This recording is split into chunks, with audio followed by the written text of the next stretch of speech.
और आप सबकी जिम्मेदारी ये बन गई है। और जो आदरणीय बाबूजी ने कहा, बाबूजी के कहने से पहले ही शायद ईश्वर की मर्जी से ये बात राजन मिश्रा जी ने समझ ली और आज उत्तर प्रदेश के हाथरस जनपद से चलकर ये बेटा आज आपके बीच में आया है। आपका पूरे देश के ब्राह्मण समाज की पीड़ा बताने आया है और आप सब समृद्ध लोग हैं, आप सब मजबूत लोग हैं, आपकी जिम्मेदारी है और उस जिम्मेदारी के लिए आपको जागरूक करने आया है कि आप लोग मदद के लिए आगे आने की जरूरत है।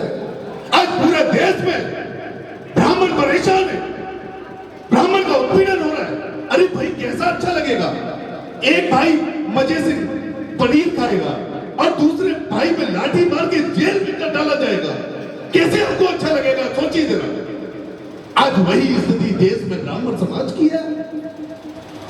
एक बच्चा मारा जाता है और मारने के बाद में पुलिस उसको आत्महत्या बताने की कोशिश करती है और एफआईआर कराने के लिए एक डेड बॉडी को रखकर सड़क पर बैठना पड़ता है कि हमारी एफआईआर दर्ज कर लीजिए।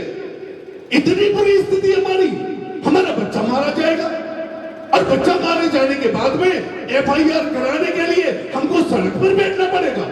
किस स्थिति में ब्राह्मण समाज पहुंच गया है, ये चिंता का विषय है।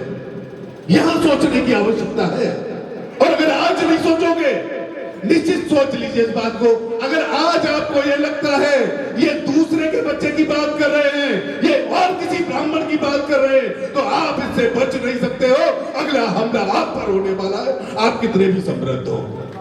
समृद्धि से काम नहीं चलेगा। अगर समृद्धि से काम चलता तो मैं नहीं समझता हूं। अच्छा, विजय मिश्रा जी को तो जानते होंगे, भदोही वालों को। किस चीज में कम है वो? किस चीज में कम है? क्या पैसा कम है? क्या रुतबा कम था? क्या कम था? नेस्तनाबूद करने का प्रयास उनको किया गया। ऐसे एक उदाहरण नहीं है। हाथा परिवार को देख लीजिए, उनसे बड़ा नेता कोई उत्तर प्रदेश में था? आज उस परिवार को खत्म करने का काम चल रहा है। तो मेरा मतलब सिर्फ इतना है कि आप लोगों को यह समझने की आवश्यकता है कि हम अगर वास्तव में समाज को कुछ देना चाहते हैं, अगर हम वास्तव में इस मंच पर खड़े रहकर और ये कहना चाहते हैं कि हम समाज के लिए हैं, तो फिर समाज के लिए करना पड़ेगा। और वो कैसे होगा भाई? दो चीजें समझनी पड़ेगी। पहली तो ये समझनी पड़ेगी कि हमको करना क्यों है, और दूसरी ये समझनी पड़ेगी कि हमको करना कैसे है। बस दो चीजें अगर आप समझ गए, क्योंकि मैं समझता हूं आज मुंबई जैसे बड़े शहर में अगर कोई बात करेगा कि ब्राह्मणों को एकजुट होना है, हमारा बच्चा कहेगा क्यों होना है भाई? क्यों? इसकी जरूरत क्या है? अच्छा सा व्यापार चल रहा है, अच्छी सी नौकरी चल रही है, काहे एकजुट होना है? क्यों हम अपना समय बर्बाद करेंगे? ये बड़ा चिंता का विषय है।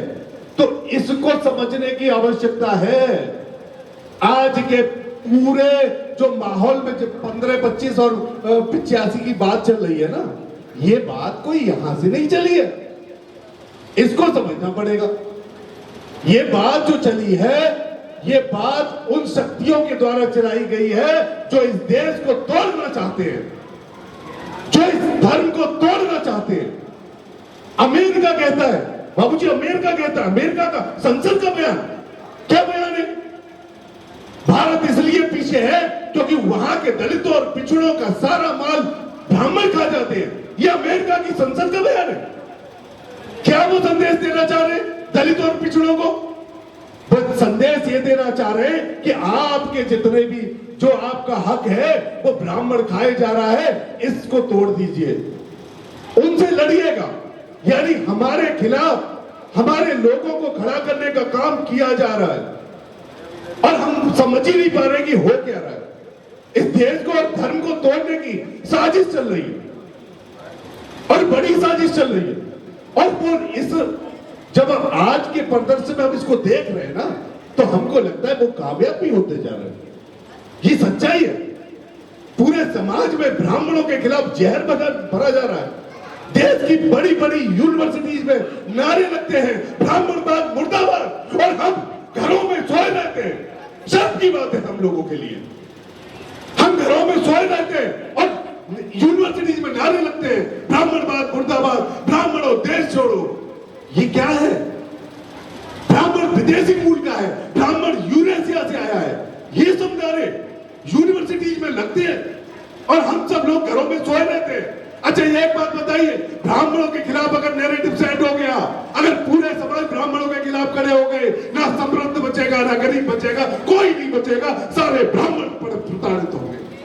इस बात को सोचने की आवश्यकता है, गंभीर होने की आवश्यकता है।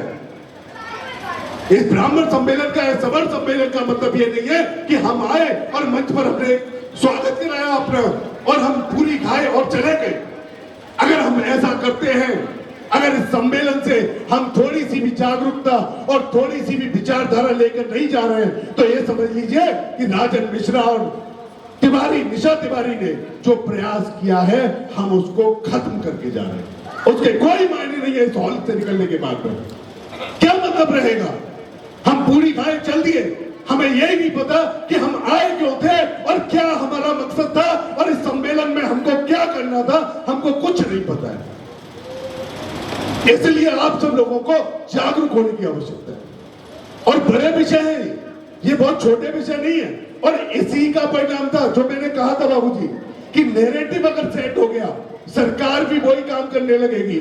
यूजीसी का जो बदलाव था वो इसी की देन है। अब बताइए मुझे, क्या यूनिवर्सिटीज में आपके बच्चे नहीं पढ़ेंगे? क्या गरीब ब्राह्मण का ही बच्चा पढ़ेगा? समृद्ध का बच्चा क्या यूनिवर्सिटी कॉलेज में पढ़ने नहीं जाएगा? जाएगा। और वहां क्या होगा? वहां बच्चा प्रताड़ित होगा। कैसे प्रताड़ित होगा? जिस तरीके से पूरे देश में आज SC/ST एक्ट का दुरुपयोग हो रहा है, उसी तरीके से इस UGC एक्ट का प्रयोग आपके बच्चों को जेल में डालने के लिए होगा। ये हमारी पीड़ा है, इसको हम आपके सामने रखने आए। और ये बहुत गंभीर विषय, हमारे बच्चों पर हमला, अब तक हम पर हमला किया, हमारे रोजगार पर हमला किया, आरक्षण को लाके तुमने हमारे बच्चों को नौकरी से रोका, हम शांत बैठे रहे।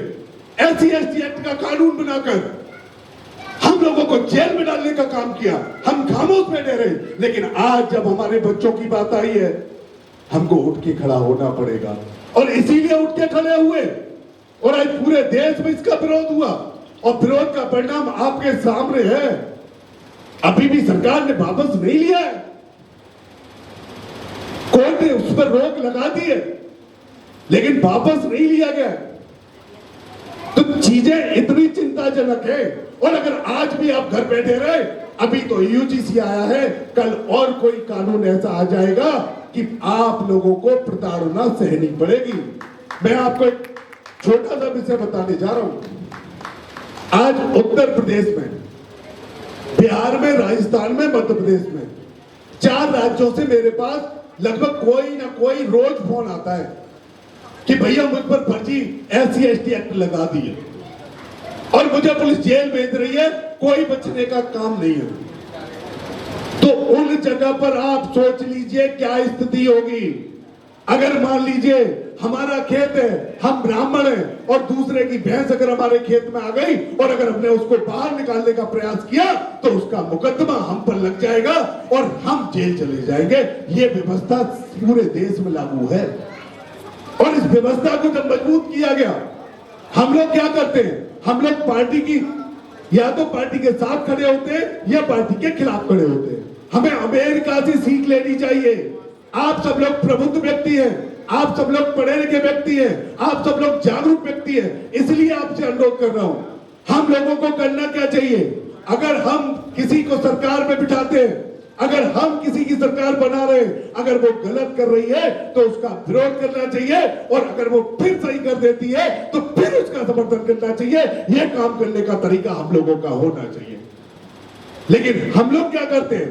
हम लोग ये करते हैं, अगर हम किसी पार्टी का समर्थन कर रहे हैं और अगर उसने हमारे खिलाफ कानून बनाया, तो हम उस कानून को डिफेंड करने लग जाते हैं। हम सोचते हैं कि हमारी पार्टी की बुराई कर रहा है, हम इसके खिलाफ खड़े हो जाएंगे। इससे बड़ा पाप आप लोग क्या करोगे? जो कानून हमारे बच्चों के खिलाफ बनाए जा रहे हैं और अगर हम उनको डिफेंड करते हैं, हम कहते हैं कि नहीं भाई सही काम हो रहा है, तो इससे बड़ा पाप क्या होगा? अरे भाई अपने लिए नहीं खड़े होगे तो किसके लिए खड़े होगे? और आज आवश्यकता क्यों है इसकी? आवश्यकता इसकी इसीलिए है, जो नैरेटिव पूरे देश में सेट किया जा रहा है, इसके लिए आपको जागने की आवश्यकता है। हमें अपनी लड़ाई तो लड़नी है, ये तो कंपल्सन है। इसमें आप एक इंच भी ये मत सोचिए कि आपको अपनी लड़ाई नहीं लड़नी पड़ेगी, आज नहीं तो 10 साल बाद लड़नी सबको है। ये तो एक विषय हो गया, लेकिन इस लड़ाई को अगर रोकना चाहते हो तो आज एक काम और हो सकता है, जो काम हमारे पूर्वजों ने किया था। हमारे पूर्वजों ने क्या किया था?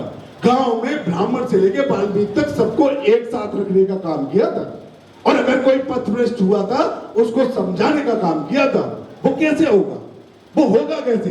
उसमें कोई बड़ा काम नहीं करना है। ये जो चर्चा यहां मैं कर रहा हूं, इस चर्चा को इस हॉल के बाहर भी ले जाना है। मैं आपको बताऊंगा कि लोगों से आपस में अगर कोई पिछड़ा या दलित कोई बात करता है इस तरीके की कि ब्राह्मणों ने हमारा शोषण कर दिया, ब्राह्मणों ने हमारा नुकसान कर दिया, तो उसको आपको बताना क्या है कि